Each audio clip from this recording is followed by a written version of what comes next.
Dis-moi, t'aimerais faire quoi quand tu seras plus grande? Moi, quand je serai grande, je serai... Et toi? Quand je serai grande, un podcast RLP par Hélène Grillon. Bonjour les amis, c'est Hélène Grillon. Je suis ravie de vous retrouver pour cette nouvelle saison du podcast Quand je serai grande sur RLP. Et je me suis dit que pour bien commencer la rentrée, je vais vous emmener en voyage, mais pas n'importe quel type de voyage. Nous partons aujourd'hui pour les glaciers extrêmes de l'Arctique. Imaginez cette situation. Vous êtes seul, coupé du monde, sans plus aucune provision et rongé par la fatigue. Vous avez faim, froid et aucun moyen d'aller chercher de l'aide. On dirait le début d'un film apocalyptique, et pourtant, c'est ce qui est arrivé à notre héroïne du jour au début des années 1920. À seulement 23 ans, la jeune Inuit dont je vais vous parler s'est retrouvée embarquée dans une expédition mystérieuse avec 4 hommes au large du Grand Nord sur une île déserte. Au bout de 2 ans, elle sera la seule survivante de l'équipage à retrouver sa terre natale. Envie de savoir comment elle a réussi à braver les conditions extrêmes de l'Arctique et raconter son périple? Alors sans plus attendre, je vous propose de partir à la rencontre de cette incroyable femme dont la résilience et la force lui ont valu le surnom de Robinson Crusoe féminine, j'ai nommé Ada Blackjack. L'histoire débute dans la ville de Nome, dans laquelle Ada habite depuis qu'elle a 8 ans. Née en 1898, elle a grandi au sein de la communauté Iñupiaq, un peuple de chasseurs-pêcheurs, au-delà du cercle arctique.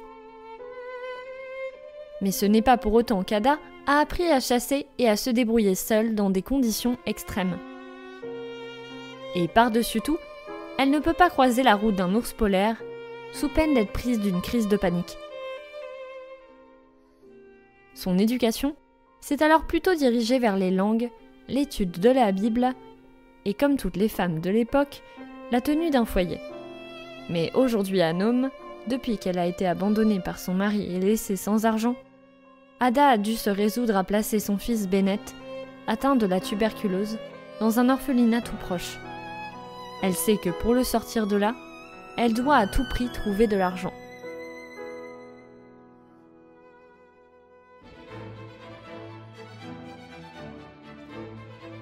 À Nome, les habitants sont un peu agités depuis que 4 explorateurs sont arrivés.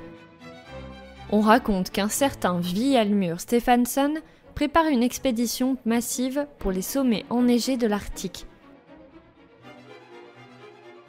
On dit de cet aventurier canadien qu'il a navigué partout dans le monde pour plusieurs grandes expéditions sur des îles perdues. Mais ce que les locaux savent moins, c'est que Stefansson est aussi connu pour être un beau parleur. Sa dernière théorie en date repose sur l'idée que tout ce qui a été dit au sujet de l'Arctique est faux. Il est convaincu que l'Arctique, c'est une terre abondante qui accueillera un jour tous les espoirs de l'humanité. Sa nouvelle expédition permettra alors de prouver au reste du monde qu'il a bien raison. Pourtant, ce type de propos est assez surprenant quand on sait qu'en 1913, l'une de ses missions a viré à la catastrophe. Son navire pris dans les glaces du Grand Nord, l'explorateur avait abandonné le reste de ses hommes pour traverser la banquise à pied jusqu'à l'Alaska. Dans cette tragédie, la moitié de son équipage avait alors trouvé la mort. Mais à son retour, Stefansson n'avait pas manqué de minimiser les risques pris par ses compagnons pour servir son commerce. Son image était restée intacte. Le monde n'avait certainement pas fini d'entendre parler de lui.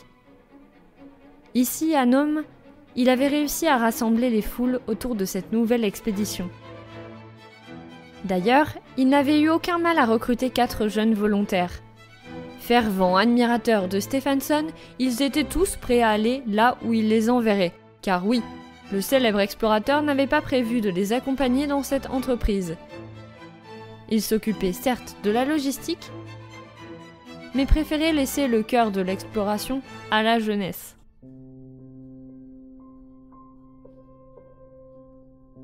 Dans la ville, les gens racontent que pour cette expédition, les explorateurs sont prêts à payer 50 $ par mois les volontaires locaux qui accepteront de les rejoindre.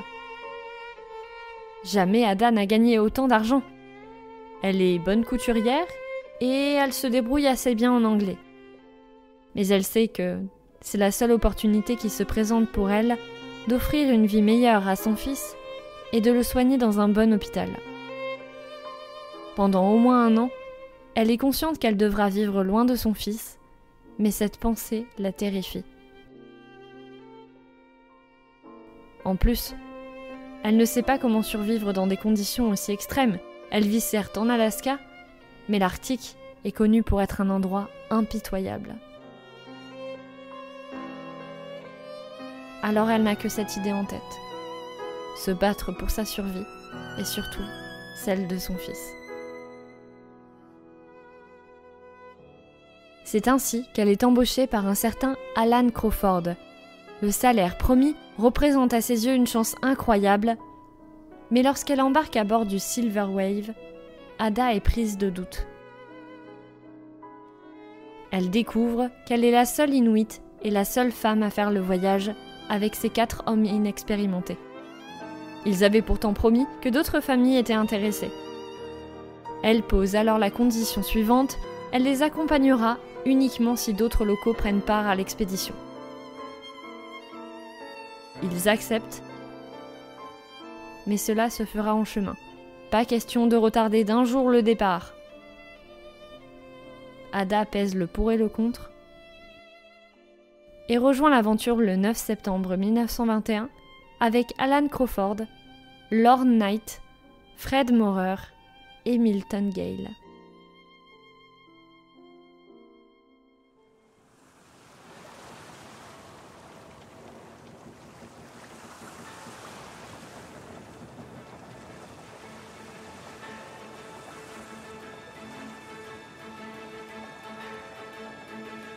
Comme prévu, le bateau s'arrête le lendemain à l'est de la Sibérie, au cap d'Ejnev.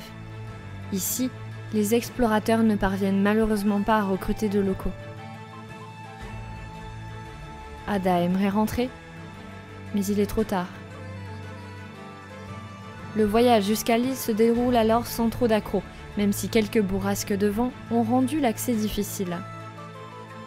À l'arrivée, les membres d'équipage déchargent toutes leurs provisions, leur matériel, leurs 7 chiens de traîneau et un petit chaton nommé Vic.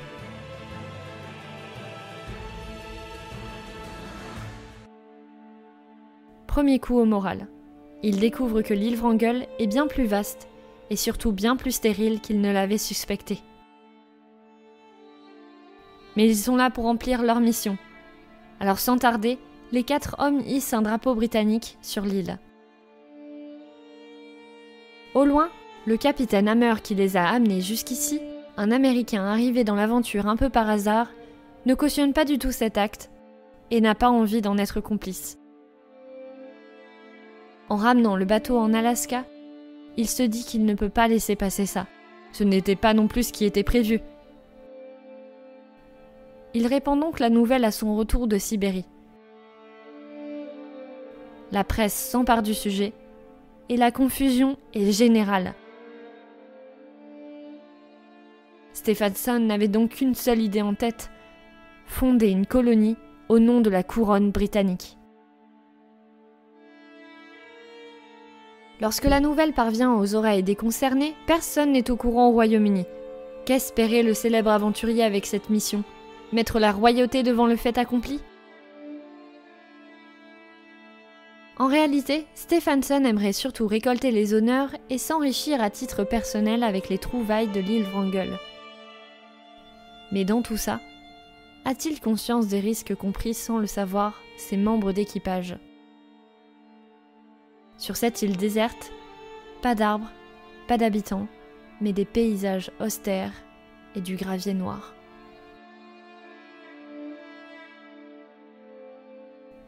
Ada est complètement déboussolée. Elle pleure beaucoup. Son fils lui manque. Alors elle noie son désespoir intérieur dans toutes les missions qu'on lui confie. Elle fait la cuisine, rapièce des vêtements, tandis que les 4 hommes partent en exploration pour en découvrir plus sur cette terre. Pour le moment, le gibier ne manque pas, ce qui ravive le moral des troupes, du moins celui des hommes, car Ada ne ressent pas du tout la même joie. Entre autres, elle déteste les armes à feu et refuse d'apprendre à s'en servir. Plus l'expédition suit son cours, moins elle se sent à l'aise.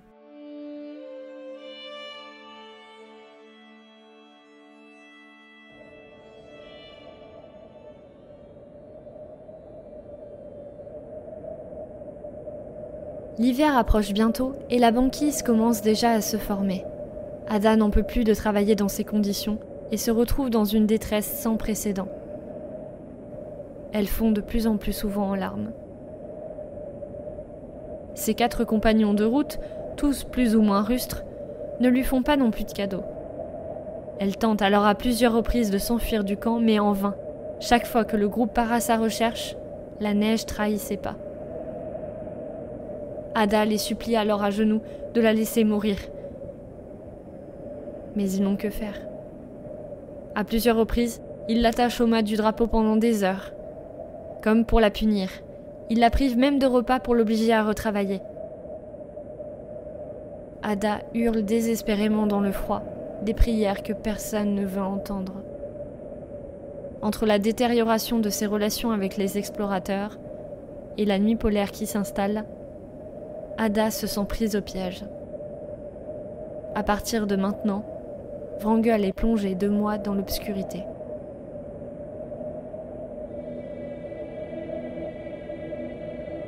Les températures dégringolent en dessous des moins 40 degrés. Pourtant, l'équipage ne se laisse pas abattre. Et Ada reprend alors son travail de couture. Elle ajoute au parka des capuches pour protéger les têtes des assauts du blizzard. La jeune femme a le mal du pays, mais elle sait que dans quelques mois, le bateau de ravitaillement promis par Stephenson arrivera. Elle saisira alors cette chance pour rentrer chez elle. Pourtant, l'été passe et la glace demeure. Il semble peu probable qu'un navire amarre dans ces conditions.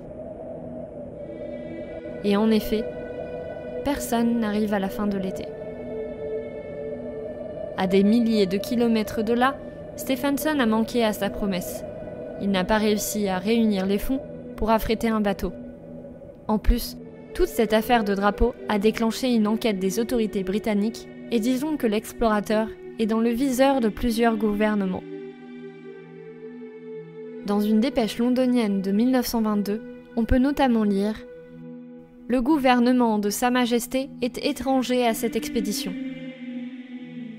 Mais pendant ce temps, en Sibérie, l'équipage est rongé par la fatigue et amaigri par le manque de vivres. Les animaux se font plus rares que l'année précédente.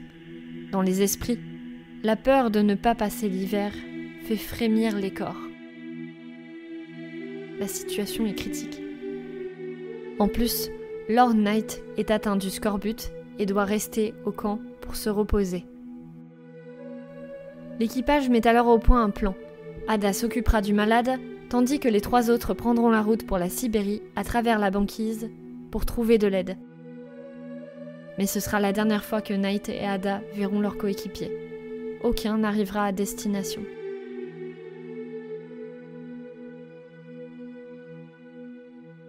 Nous sommes en février lorsqu'un matin, Ada aperçoit Lord Knight allongé près de la tente et recouvert de neige. Elle vérifie sa respiration. Elle sait très bien que sa mort signifierait se retrouver seule dans l'immensité de cette île, sans personne avec qui partager l'horreur de cette expédition. Ouf, Knight respire encore. Mais il le sait, cette maladie qui le ronge empire chaque jour de plus en plus. Le stock de vivres diminue et il ne leur reste plus que de la graisse de phoque et des biscuits. Ada doit donc apprendre à poser des pièges et chasser avec un couteau à neige pour assurer leur survie. Elle est à la fois médecin, cuisinière, chasseuse, mais aussi bûcheronne. Sa persévérance et son dépassement ne font pourtant ni chaud ni froid à son compagnon d'infortune, que la maladie rend irascible et qui n'arrête pas de lui reprocher de mal s'occuper de lui. Il lui répète notamment que le mari d'Ada a eu raison de l'abandonner. Ada se noie dans son journal. Elle écrit d'ailleurs « Il ne s'arrête jamais pour penser à la difficulté pour une femme de remplacer 4 hommes, de s'occuper du bois, de lui chasser de quoi manger, de s'occuper de son lit et de sortir la merde. » Ada parvient néanmoins à le maintenir en vie pendant 6 mois, isolée de tout. Elle va même jusqu'à dépasser sa peur des armes à feu pour se servir d'un fusil. Chaque jour, elle s'entraîne à viser et part en excursion pour apporter ce qu'elle trouve sur son chemin. Ada fait preuve de débrouillardise et d'une grande ténacité. Mais un matin de juin 1923, Knight finit par succomber à la maladie. Ada est désormais seule, les larmes aux yeux, avec pour seul compagnon le petit chat Vic. Elle s'accroche au seul espoir de revoir son fils un jour.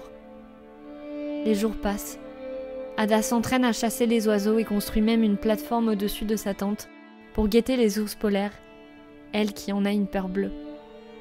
Sa persévérance est toujours là. Après 3 mois de solitude et près de 2 ans sur l'île Wrangel, un navire apparaît enfin à l'horizon. Ada court jusqu'à la plage et agite les bras dans tous les sens. Une petite chaloupe vient la récupérer et lui explique qu'elle est envoyée par Stephenson pour rapatrier son équipage, qu'il pensait en pleine forme. Oui, il le pensait vraiment. Ada rentre chez elle et le dénouement tragique de cette expédition fait rapidement la une des journaux. Ada aimerait surtout qu'on la laisse tranquille.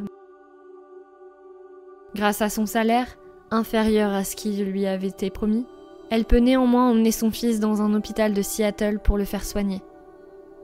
Jusqu'à la fin de sa vie, Ada ne touchera rien sur les nombreux articles et livres publiés sur son épreuve. Vilhjálmur Stephenson écrira lui-même l'ouvrage The Adventure of Wrangel Island en décrivant l'histoire d'Ada comme la plus romantique dans l'histoire de l'Arctique. Il aura réussi une nouvelle fois de plus à minimiser sa responsabilité dans l'affaire. La seule véritable héroïne de cette histoire restera ainsi dans l'ombre jusqu'à la fin de sa vie. Ada meurt en 1983 à l'âge de 85 ans, sans que personne n'ait reconnu son incroyable résilience. Alors, pour cette première chronique de l'année, je dirais que cette femme extraordinaire, en qui personne n'avait foi, s'est montrée si grande que son histoire vaut 1000 fois d'être racontée.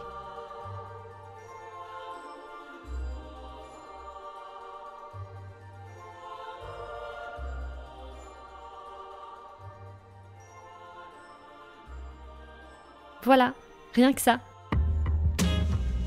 Je vous remercie à toutes et tous d'avoir écouté ces quelques minutes passées en compagnie de l'incroyable Ada Blackjack. J'espère que cela vous a plu.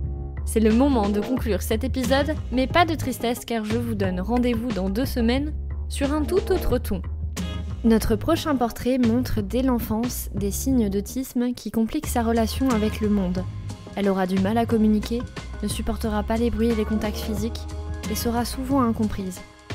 Mais au fil du temps, avec son intelligence visuelle unique et son lien profond avec les animaux, elle découvrira sa passion pour l'élevage lors d'un séjour dans un ranch.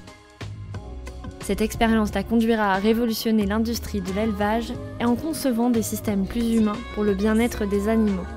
Experte renommée, elle militera pour une meilleure compréhension de l'autisme et du bien-être animal, prouvant que ces différences sont sa plus grande force. Bref, un rendez-vous qui promet encore une rencontre passionnante. Alors en attendant de nous retrouver, restez curieuses et curieux. À bientôt sur RLP.